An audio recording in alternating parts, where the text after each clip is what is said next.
Siemka, zapraszam do kolejnego poradnika z gry Total War Warhammer 3.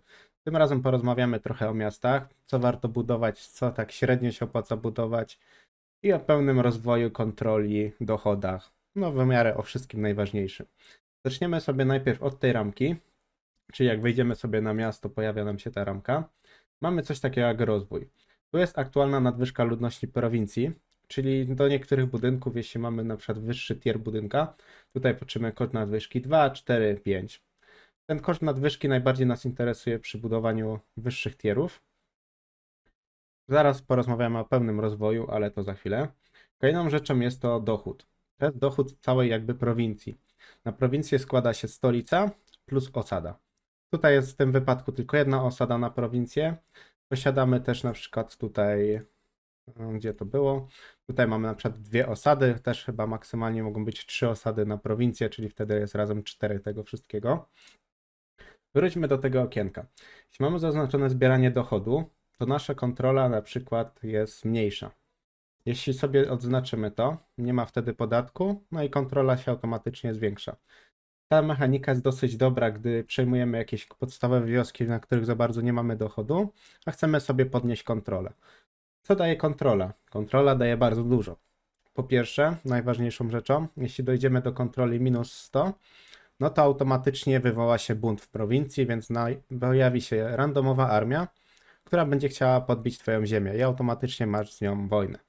Podbić lub splądrować. Zależy też wszystko od jakiej frakcji, która się tu pojawi odnośnie buntu. Kontrola. Dlaczego to jest ważne? Im wyższa kontrola, tym więcej profitów. Tutaj przykładowo mamy profity rozwoju plus koszt produkcji armii. To jest bardzo fajne. No zasięg wzroku w kampanii, no to tak ujdzie w tłoku. Ale jeśli mamy na przykład na minusie, to mamy minus 20 rozwoju plus 15% droższą budowę armii. No 15% przy drogich jednostkach to jest bardzo dużo pieniędzy. Kolejną rzeczą mamy spaczenie. Spaczenie to tak naprawdę mamy od skawenów, czyli od szczurów, od wampirów, od nurgli, od demonów, no od wielu frakcji. Każde spaczenie, jeśli byśmy zajęli przykładowo tą wioskę, to będziemy mieć bardzo dużo kontroli na minusie przez samo spaczenie, dopóki ono nie zejdzie. One tam schodzi po paru turach. Można też zbudować budynki, które zwiększają spadek tego. Kolejną rzeczą w tym okienku mamy efekty prowincji. Czyli jeśli posiadamy pełną prowincję, możemy sobie wybrać jakieś efekty prowincji. Tutaj mamy przykładowo tempo badań plus kod budynków, przychody, możliwości werbunkowe, bardzo dobra, przydatna rzecz. Jeśli chcemy zbudować bardzo dużo armii w szybkim czasie. Rozwój, czyli bardziej jeśli stawiamy na rozbudowę budynków, szybsze budowanie. I ewentualnie kontrola i spaczenie. To jest też bardzo dobra rzecz, bo jeśli tu mamy plus 10, to oczywiście, jeśli chodzi o ten efekt prowincji, jeśli go ustawisz, on dopiero wskoczy w następnej turze. Tak samo jakbyś potem chciał go zmieniać, to musisz mieć to na uwadze, że to nie wschodzi od razu, to nie jest w tej samej turze. Gdy szczegółowo wytłumaczyłem Ci te podstawowe rzeczy z tej ramki, przejdźmy teraz do stolicy, do miasta. Co najlepiej budować na samym początku? Najlepiej zostawiać sobie pieniądze na rozbudowę samego jakby głównego miasta, czyli najwyższych tierów budynków. Dają Ci one wtedy największe profity i możliwości najlepszej armii, jeśli chodzi o rekrutację. Jakie budynki warto budować? Na pewno budynki typu plac turniejowy, przykładowo w Bretonii. To są budynki, które są unikatowe, więc dają Ci bardzo dużo różnych bonusów. Najlepiej sobie najpierw to wszystko przeczytać, jaki budynek to Ci daje i sobie gdzieś ukierunkować, w co najlepiej iść. Ja przykładowo jestem bardzo agresywnym graczem, więc bardzo idę w budynki do armii i troszkę kasy, żeby jak najszybciej, jak najwięcej podbić tych ziem. Posiadasz też takie budynki, jak na przykład surowiec, wytwarzają konkretne na przykład rzeczy. Tutaj wyrób garncarskich i jeśli to sobie ustawiasz, możesz wtedy na dyplomacji handlować tymi materiałami i dosyć sporo zarobić. Jeśli grasz pozytywną frakcją, to na handlu można naprawdę bardzo dużo zarobić. Są frakcje, które na przykład na handlu mają mało szansę handlowania z kimkolwiek, więc wtedy tych budynków się na przykład nie opłaca. Jeśli pozytywna frakcja się opłaca, jeśli negatywna, to tym jest różnie, więc tam musisz sobie samemu już zweryfikować. Chyba że zrobię jeszcze osobny poradnik, do których frakcji się to faktycznie opłaca, a do których nie. Dobrze, wróćmy do budynków. Tutaj możemy zbudować tak naprawdę 4 plus 5, czyli 9 budynków. Czyli przykładowo, jak ja grałbym tą Bretonią, zbudowałbym te 3 pierwsze budynki na pewno, czyli 2 wojenne, bo tutaj oni się opierają bardzo na kawalerii, więc warto to kupić. Dodatkowo, wszystko zależy też od tego, jeśli chodzi o kontrolę. Ja na przykład bardzo zwracam na to uwagę, bo gram na najwyższych poziomach trudności, więc tutaj jest bardzo duży debuff, czyli masz dużo minusów, czy tam kar, jeśli chodzi o kontrolę, więc na przykład taki budynek u mnie jest podstawą, ale buduję to przeważnie w pobocznych budynkach, znaczy pobocznych osadach. Jeśli chodzi o na przykład trebuszety, czy jakieś artylerię, to też warto budować w stolicy. Samą armię zawsze budujesz w stolicy, bo tutaj możesz zawsze budować 5-tierowe budynki, czyli najlepsze, więc przykładowo w osadach się tego nie robi. Co budujesz w osadach? Wejdźmy sobie na sekundkę na osadę. Jeśli masz możliwość budowy portu, no to budujesz na pewno rzecz pod port. Dlaczego? W większości w portu masz przychody plus rozwój, czyli też ten rozwój wchodzi ci do głównej stolicy. To też jest bardzo ważne. Ja na przykład jeszcze w takim przykładowej osadzie wybudowałbym coś takiego jak kuźnię.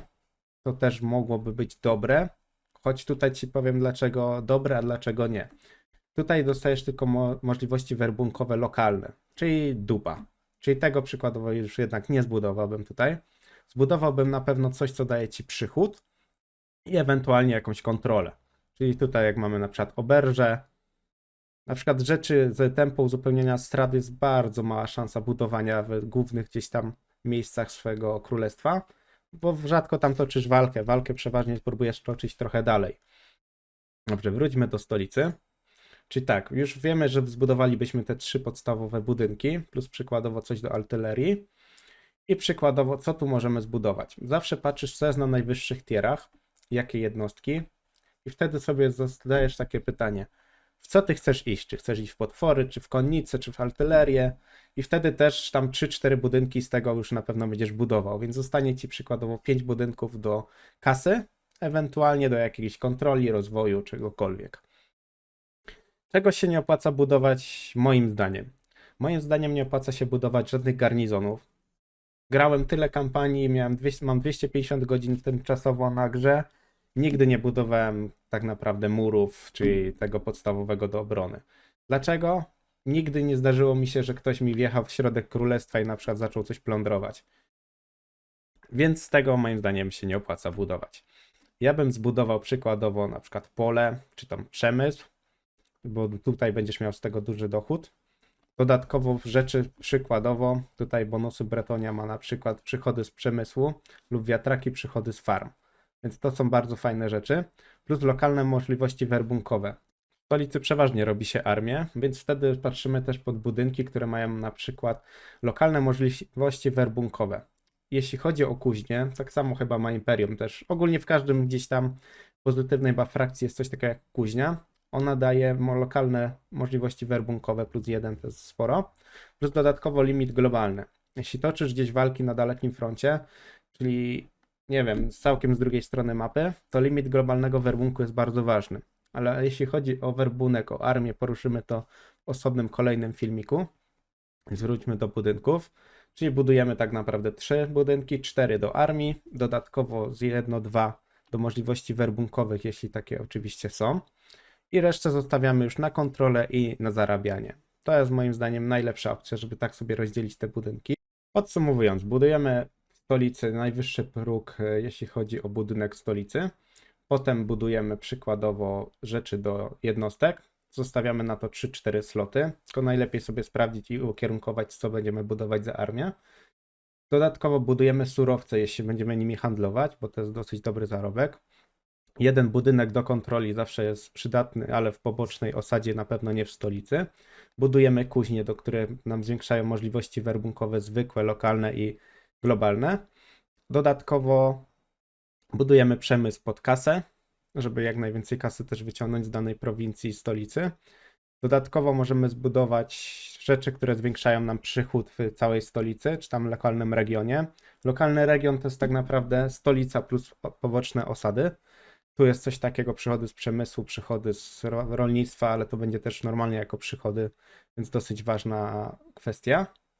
Dbamy o kontrolę miasta, bo jest bardzo ważna. Im większa kontrola, tym szybszy rozwój, czyli szybciej budujemy wszystkie budynki. Budujemy też budynki unikatowe, zależne od frakcji, zależne od regionu. To jest też bardzo ważna rzecz. W pobliskich osadach odnośnie stolicy budujemy sobie jak najwyższe miasteczko, czyli największą osadę. Dodatkowo budujemy tam budynki dla samej kasy i dla samej kontroli. Nic więcej nam tam nie będzie w ogóle potrzebne. Wydaje mi się, że ten poradnik jest dosyć dobrze skonstruowany. Jeśli masz jakieś wątpliwości, pytania, śmiało porozmawiajmy o tym na komentarzach, ewentualnie też na privie. Zapraszam też na swojego Twitcha, który jest pod moim kanałem. I tam na bieżąco możesz sobie zobaczyć moje live'owe rozgrywki z różnych gier, również z Warhammera. I oczywiście też możesz tam ze mną porozmawiać. Na live'ie jednak więcej i szybciej się dowiesz. Jeśli filmik Ci się podobał, zostaw lajka, komentarz i zapraszam do kolejnych moich filmików. Siema! Hej, hej!